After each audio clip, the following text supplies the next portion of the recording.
All righty, we're back again. Another episode of Marketing Magic here with Greg, and episode 8. I think we got here I think 9, we're on 8.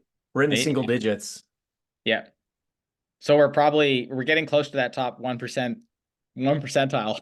That's right. That's I forget right. what it is. I think the first one's like 20. I think like plus 20 episodes is like top 10% or something. And Yep. then, I mean, it's a hop, skip, and a jump to the top from there. Sweet. Let's rock and roll. You got a few topics today, so I'll let you start with those and let's jump into it. Yeah, these are things that I wondered about myself for a long time. It's questions that I get. And what's interesting about these is that these are 3 topics where I personally don't think there's a right answer. I think there's an answer for the person who's working, but it's kind of like you got to figure out what the right answer is. So this will be fun. You and I think, are similar but different. So let's see how we each approach each one of these, and hopefully that gives some insight to the people who are stuck wondering, like, should I do A or B, or what's the right way? So Awesome. these are all very email specific too. The first one is I'm going to do these out of order from what I sent them to you. I Okay. really think the last one is the most important and maybe the most interesting, right?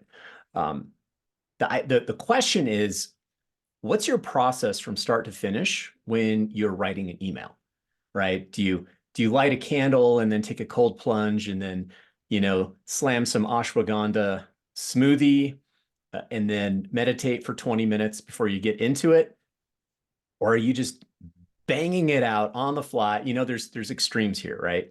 Mm-hmm. And I know some people like to do a lot of structure. Other people just go, right? They just riff, shoot from the hip.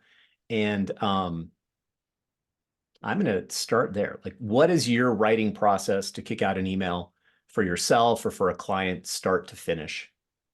Awesome. Yeah, I love this. Um, this one's evolved a little bit. And a lot of that is just, I think, getting more confident with the process. So the first answer is like, I don't have a process really. Um, but that's also evolved. So what I like to do is, sorry, I've got a tab that's making noise here. I'm just gonna close it. Um, my number one thing for a good email is that I think if your quote's like feeling it when you write it, um, it's gonna do better. But that doesn't mean you have to be feeling it before you write it. So I don't think that it doesn't mean like you've got to be really excited about the email before you write it. But when you get there, when you get into Google Docs or wherever you're writing your email or right into the Klaviyo, um, you're gonna have some idea as to what you're doing, or if you don't, get creative. Like that's more that's more like writer's block stuff, which is maybe another topic. But once you've kind of got your idea, your sale, uh, I think starting to like get excited about what you might be able to say. And sometimes it only happens like halfway through. Like you start writing, like, okay, it's this, and you're like, oh, like the copy almost starts to like take on a bit of a life of its own.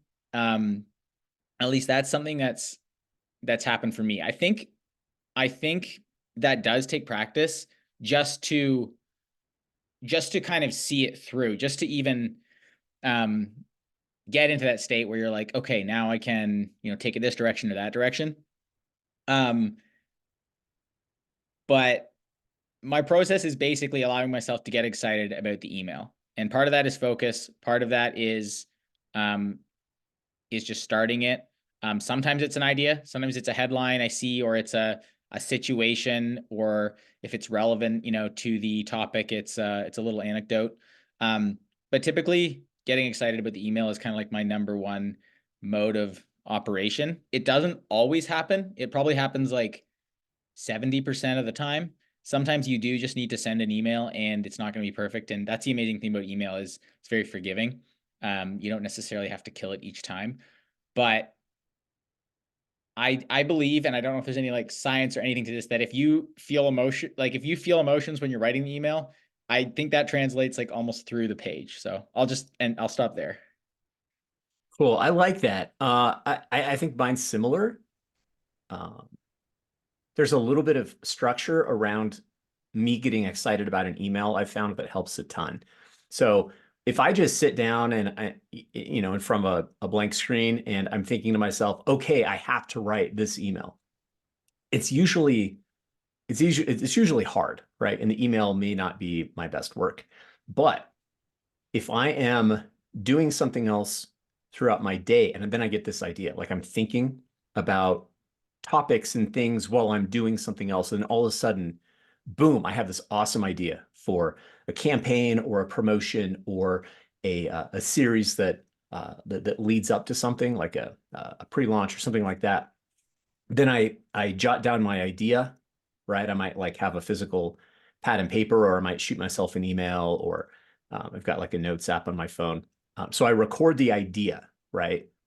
And then what I do is I look at the idea and I kind of like brainstorm it out. Like, is this a single email? Is this a 3 email series, a 5 email series, something like that? And I'll just very roughly and loosely kind of brainstorm what's going to happen. Like if it's a multi-email series, it's like, okay, boom, boom, boom, like beginning, middle, end. It, but then I actually do the writing later, Mhm. right? So I pull up my idea, my outline, like my 5 word bullet point outline, like not a lot of depth goes into that. But then I have that excitement about the idea. Like I know where I'm starting, but I think most importantly, I know where I want to end. And then if I know that, then I can bridge the gap and have fun doing it. And it's usually pretty good. I Yep. will say that if I give myself enough space to write a bunch of emails before I have to immediately send them, if I can go back like a day later and just reread through it, do some minor editing to make the flow better, it's usually way better. Like my rough writing tends to be more wordy than I actually want it to be. Like sometimes I don't concisely explain an idea.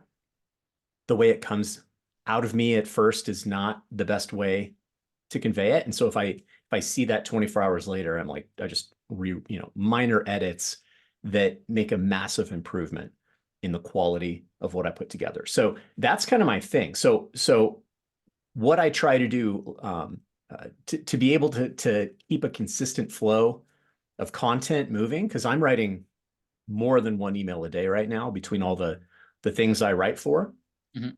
is I've got to keep the idea flow going. So I'm always thinking about angles and hooks and ideas and campaigns and shooting myself ideas. And then I try to work stuff up just in terms of loose structure and outline, maybe a week before I need it. And, I'm still sometimes writing an email minutes before I have to hit send. But if I can get a little bit ahead of it and even be a day ahead, then the quality of what's going out is a lot better. And really like that's what it comes down to. Like it's um, you'd probably agree that when you're in that flow state, that your output is much better. And then the question is, well, how do you get there? Right. And some people I've got to have this music and I've got to have um, uh, music and my supplements and my Zen or whatever. And uh, I think that's all like forcing the situation. But if you put yourself in a position where you have a lot to be excited about, it's easier to slip in there. So if you have the idea generation done ahead of time, and then all you're doing is sitting down to flesh it out, that's what I found is the most effective way to get consistently into flow state for me. Yeah.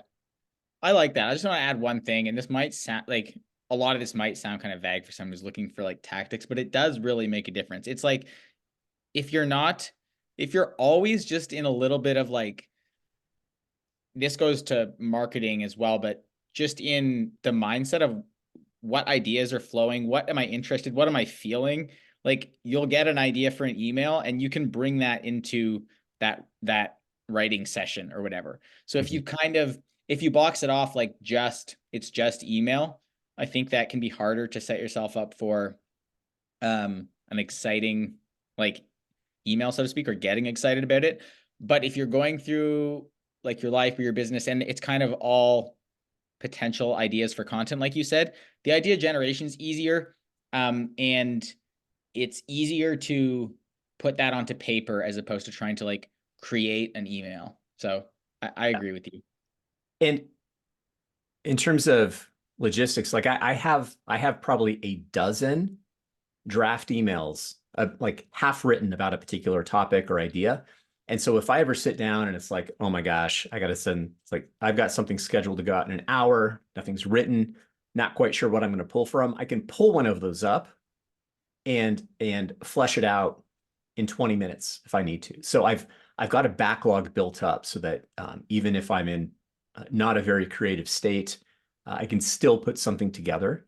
It's just giving yourself the best chance of getting into flow state, creating good work. So catalog of ideas, try to do things ahead of time as much as possible, and get in the habit of putting stuff together, right? So even if you're not sending daily, if you write daily, then being able to write gets better and faster over time. Yep. Awesome. Only other thing I'll add to this is for the person who's like, okay, I don't really like I hear what you're saying, but I don't really get that. I don't know where to start.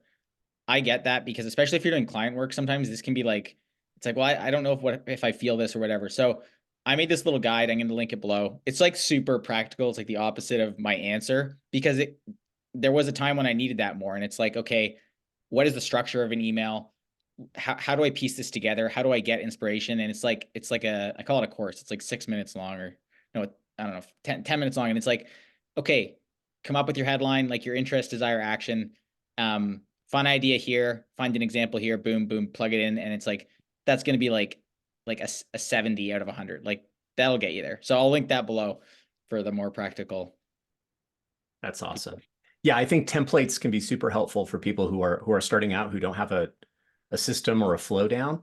Mhm. And I definitely leaned on that more. Like sometimes I'll still pull one out just because I want to do something very, very specific. But anymore when I sit down, like I'm very rarely plugging stuff into a format.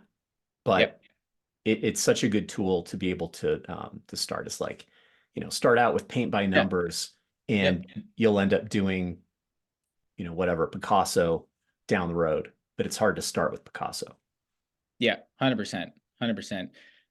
Another thing that I just want to add is one thing that's super helpful if you're trying to get better at email marketing or email copywriting specifically.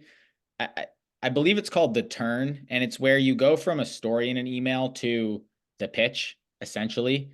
And if you become aware of that, like it's really neat to recognize that in both emails you read, but it'll start happening automatically in your brain. It's really cool where you're like, I remember, Greg, you wrote this one. I just laughed at the first line for like a week. It was just like, not only was the salmon burnt, but it was blackened or something. It was this bad restaurant experience, and I just loved like the hook, and it was a story. But if you're reading through, and then it'll turn to the quality of products or reputation or something like that, and there's kind of the pitch or the call to action. So paying attention to that turn will like train your mind to start taking little stories and prompts and being like, oh, and then here's how I switch it to my call to action. Awesome. Thank you for reminding me of that one. Yeah. I might refresh that guy because that happened a long time ago, and Yeah. there's probably only a couple hundred people on Earth who read that. Yeah, I like that one. Awesome. All right. So the next one I think is related. The next question is, um,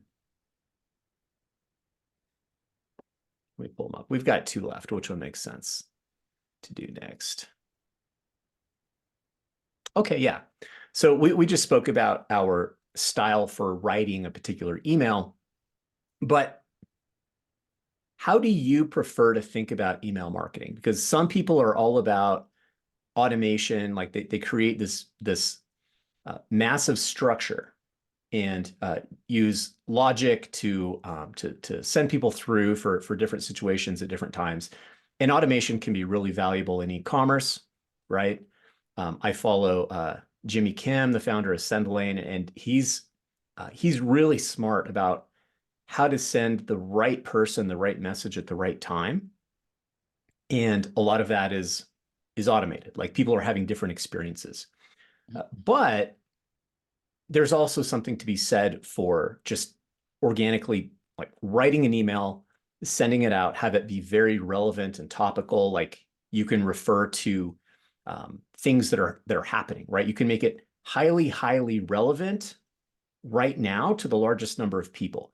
And what I notice is that email marketers tend to strongly favor one or the other, right? Some people just have automated evergreen stuff, and it's like they're never writing emails on the fly. They're building this system and then like running people through it. And there's other people who are just pounding out emails and sending them, maybe not worried about like who sees it when, but it's like this is the message that's relevant to the largest number of people right now, and so I'm hitting send. So I'm curious how you think about this, loosely, like automations versus real-time campaigns. Like what do you prefer? Where do you see the most value? And just in your experience, where do you see the most revenue potential, so that people can think about this in the right way? Yeah. So I'll put myself in the non-automation camp if I had to pick one, which means I value and believe it's better overall to have a live relationship with your list, where some of it might be more off the cuff, it might be more current. You're not worrying as much about, are these automations in place to hit people? You're more, these people are in touch with me. So it's like, it's always a good time to talk to a friend kind of thing, that kind of mentality. I also think that, and I take a lot of this from Ben Settle, who has awesome stuff. He's a big advocate of a daily email, which I don't do. But I love his philosophy, which is, even I think sometimes uh, planning an email and then it's kind of banked for a while, I think they can get stale. I think emails, like, not always, but I think there's the potential for your setup to get stale if it's too much automation, or it's too much planned out, or it's, oh, and they're getting, that automation will put them on that path. It's not that cut and dry. Like, it obviously works if they're good emails. But I like to focus more on, let's just get people hearing from you more often. Let's try to build a relationship that feels like it's more of a conversation, as opposed to like just an asset that they're being sent. But here's where I'll say, I think I kind of cross over, is if you start out with what I just said, you can turn those into really good automations as well. So it's not like that you have to pick one. I think after the fact, people get overwhelmed with the welcome series. It's like, just start by doing an email a week and tell your brand story, and then just keep adding those to your welcome series, and you can maintain that kind of or organic kind of feeling, as opposed to like, oh, I need to like build a welcome series and like plug it in. So I think start with the just the communication aspect. That's going to be like the 80-20, and then plug in your automations later. I like that. I like that. That last little bit that you said is basically my answer, right? Yeah. So I love the idea. I love the idea of automations, meaning you create something one time and you get to use it over and over and over, right? That's very, very high leverage. When we're doing just on the fly topical emails or campaigns, it's like we put all this effort and work into it and we hit send, and then it's kind of like one and done. It's gone forever. And I think that's a huge waste. So there really is value in having a way to, I guess, to repurpose your very, very best content. And that's probably through automations.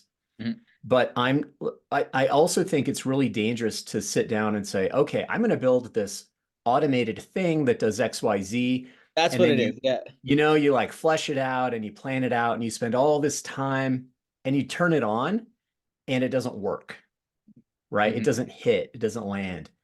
And it's kind of this idea of sometimes people get into the trap of they create a product Mhm. and then later discover nobody wants it. Or they build this giant course. They spend 6, 12 months building this massive course, and then turns out nobody wants to buy it, right? So it's the same kind of thing, right? If we can build, it's this idea of like, build in public, or like do minimum viable product and get immediate feedback and iterate. Like that's, I think, the line that we want to walk. So if you have an idea for an automation, write those emails, send them out live.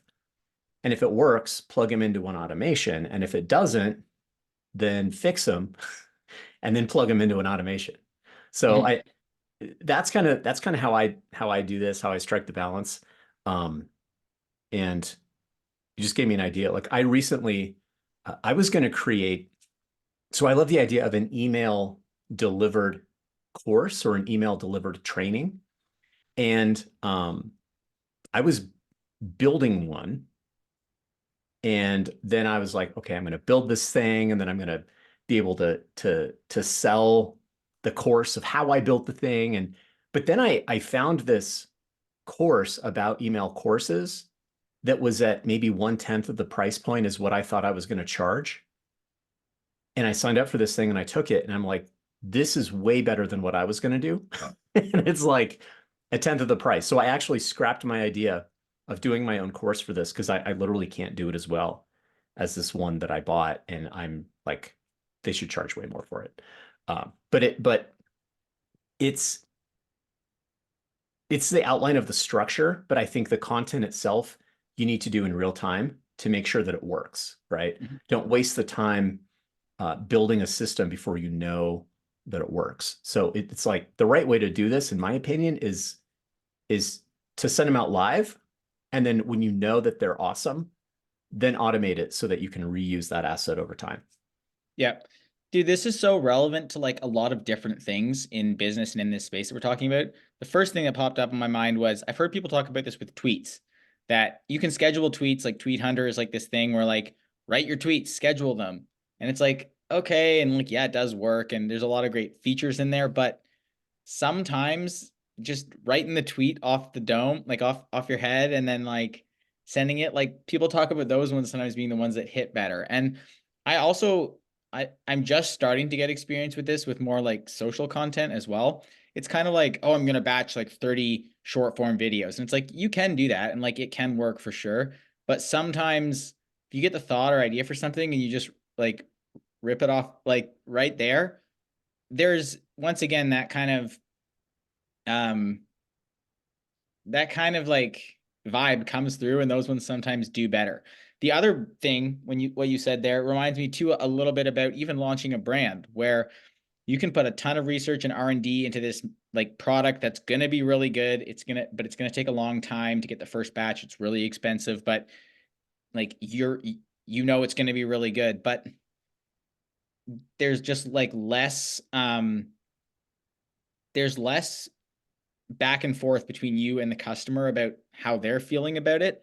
And it can end up sometimes with this thing you put a lot of work into falling flat. Yeah. So there's not an easy answer for that, but I do kind of have this approach to it's what I did with my brand and what I kind of see where you mentioned building in public, where you're almost can you get just a version of your product going? Can you start to get things alive and then bring in the automations or the further research or the bigger batch just later on when you know it works. I think it's the same kind of philosophy. It's like if you're putting too much planning and and thought beforehand, you can end up wasting a lot of effort, unfortunately. Yeah, yeah. Just one more tactical suggestion. Like the way I think about this now, specifically with email, is if I run a launch campaign for a new product or whatever, and it does really well, then I capture that campaign, I'll stick it in an automation, but I make it so that uh, for people to get there in the future, they have to express interest while on the main list, right? So my main campaign, my main like daily or weekly emails is kind of like the main path, but then people can click a button, express interest, and go off on this side quest. that is an automation of a previously successful campaign, right? So it's like, yeah, I want to learn more about X. That sends them off on a path where they receive an automation, and then they're kind of like blanked out from the main sends for that period of time. But again, it's a way to repurpose and reuse those really successful campaigns, but also deliver them to the right people at the right time, like in a self expressed manner. And so that way, like new people coming on the list still have an opportunity to experience some of the really good content that already happened, but it's like self-selected. Otherwise, if you're repurposing by just cycling through old campaigns, then that can fatigue the people that have been there for a while, which is what I want to avoid. So that's how I think about it, and that's how I'm kind of building it. Like think of it as like a big vine with all these little side shoots that people can end up in if they take action ABC that indicates that that's where they should be. And then you do get this automated sales machine. And I'm starting to do this with my own email list, and it's starting to work. Like I had some sales this morning, and I was like, sweet. It's from an automation that people got popped into because of something they did on my list, like over this week and last week. So starting to flesh out. Um, it's like a vine bearing some fruit. So I like it. Yeah, I love it. I love it, dude. Yeah, I mean, people, I think the main thing is like have something to work with, and then you can have more fun with these automations and see results with them. Because it can also be annoying if you're expecting results and it's just maybe not enough to work with there. So, um, I like the way you're going about it, where it's like you've got some things that work, you've got some good assets, and it's like, yeah, how can you add these little side quests or kind of start to build this little like tree or maze for your this little it's almost like a little world you start to build where people can go find different things. Exactly. That's exactly how I describe it. I love it. So that leads to my last thought, my last topic here. And it's really like at what point does it make sense to start doing segmentation? Meaning, at what point does it make sense to start having side quests and sending people on different experiences, treating people differently, right? If you have 10,000 people on your list, you should probably be using segmentation, is my thought. Like those people are at different levels of the buyer journey, different interests and angles that may have brought them in. And if you treat them all the same, you're going to have a higher degree of churn, right? If you can customize that more, then you'll have more sales and less churn. But like, where's the right point to do that? Because if you have 10 subscribers, we don't need RFM segments, right? Those 10 people are getting the same thing. So where is the threshold where it makes sense to start treating people differently, in your opinion? Yeah, I was on a call with some cool guys who are starting this brand and chatting about this because they were asking about some email automation and stuff, or even for services. When does it make sense to have an email guy or a copywriter? And it, info might be different than ecom, so I'll speak to ecom. But um, aside from like having your flow set up, like a welcome flow and a post purchase flow and an abandoned cart flow, those are kind of worth setting up from the start, just because um, then anyone who goes through is going to go through those. But honestly, like until you get like over 1,000, 2,000, maybe even 5,000, I don't think it's gonna be too big of a factor to start worrying about segmentation or sending different people different messages. Um, could it make a difference? Yes, but I just don't think it's a good use of energy. Okay, cool. Do you think it matters if that list is being built primarily from organic traffic versus cold traffic? That's a good question. I would think, and I haven't built as much of I don't have as much experience with building an organic list. I would think the organic list makes more sense to do more customization segmentation sooner. Hmm. Okay. That that's what I would think. Okay. I mean, I don't know the answer. I'm Yeah. curious. Yeah. I Okay. don't, what do you think? I agree that there is a point where you should start doing segmentation. And to be honest, I don't really have a good feel for where that is. I think it's probably brand specific. Mm, If you've got a single SKU, right, and like a core message, I don't see the need for a ton of segmentation necessarily, right? Like, what are you mhm. going to say? Yeah. How is there a different message to share? But as brands expand, and if they've got 10 SKUs in different categories, they start to have variations of their customer avatar, right? They're like, you know, apparel or personal care brands that might have they might sell to both men and women, right? But it makes sense for them to do that. Well, those might be different segments. Or if people, um, if you have a ton of SKUs and you have people clicking on a particular SKU and viewing that and it's getting a lot of attention, but they're less interested in other things, well, then maybe it makes sense to start customizing messages for the products that people show interest in at the point that you have a lot of options for them to show interest in, right? Yeah. So, is it even a list size thing, or is it more of like uh, how many options does your brand offer in Hmm. terms of SKUs, or like uh, you can also imagine if people are coming in through different traffic sources, Facebook ads versus Pinterest versus Instagram, like those people might have a kind of a different expectation or thing that brought them in that they're looking for. And so maybe then it makes sense to customize messaging a little bit. Hmm. Again, it's less to do with list size and it's like, how many active traffic sources do you have? And are those people coming in with different expectations? So this is something where I honestly don't have a great answer personally, but in general, more developed, like more established brands that have multiple traffic sources, multiple SKUs, bigger lists, I think benefit more from this kind of thing because it does decrease churn, increases lifetime value. And yeah, if you've got 10 people, don't waste your time on this. But between maybe like 1,000 and 10,000, I think that's where you probably start to ask these questions. But it has more to do with just list size, um, just based on what I've seen. But like, I don't know what the right answer is. Yeah. I want to just throw one, like, maybe kind of actionable answer at that, which is, if someone gets on your list and they haven't bought yet, I think you should err on emailing them till they either buy or unsubscribe. So I think that can go right from the start. Like, if you're afraid to email people to scare them away, but then they're not buying, like, that's how you build a list that's just, you know, what's the word? Sterile. Yeah.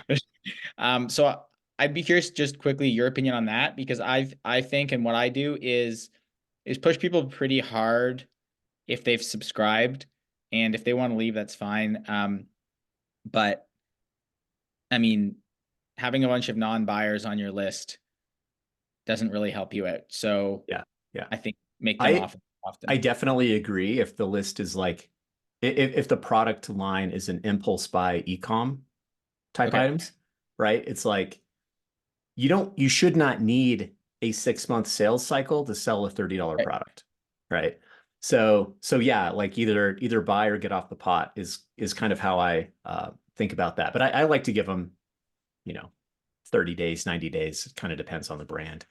Yep. Um, if you have a higher ticket thing or something that requires more trust to be developed, then I think it's okay to have a longer sales cycle. Like you can keep somebody on the list as a non-buyer if you know what a typical sales cycle looks like. So a good example, like there was a list that I was on for a long time. I was probably on the list for 6 to 9 months, didn't buy a thing, and then one day they sent out the right offer and I spent like a couple grand.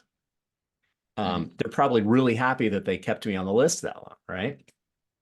So, and to touch on that, like if you're in a situation where you're selling something that's more expensive, longer sales cycle, there are ways where you can gauge where like is this person an eventual buyer or are they a window shopper? And I got this idea from somebody a while ago, but people's like when people make a decision to purchase and when they actually buy, it's not usually at the same exact moment. There's a time delay, right? Like, and it was in this case when I was on this list, I had made a decision to purchase months beforehand, but I just hadn't had them kick me in the butt with the right offer, the right FOMO, where I'm like, okay, today's the day, and I pull out the card. So if you can, if you know, through very clever, you know, you can do all kinds of data collection techniques, right? Where you can you can understand that somebody's already made a decision to purchase, but they just need to get pushed off the fence. You can, for longer sales cycles, you can kind of gauge that.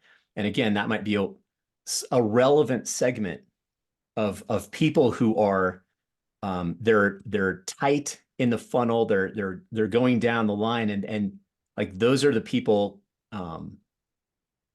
who are closest to getting, you know, knocked into a sale.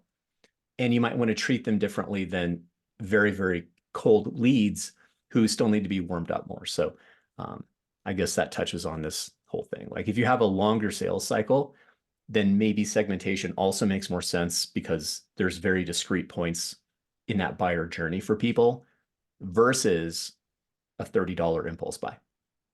Yep. Important distinction. 100%. Sweet. We got, Cool. we wrapping it there. I guess that's like 30 minutes. I was trying to decide if we want to throw a bonus in of some kind. Do you have a bonus?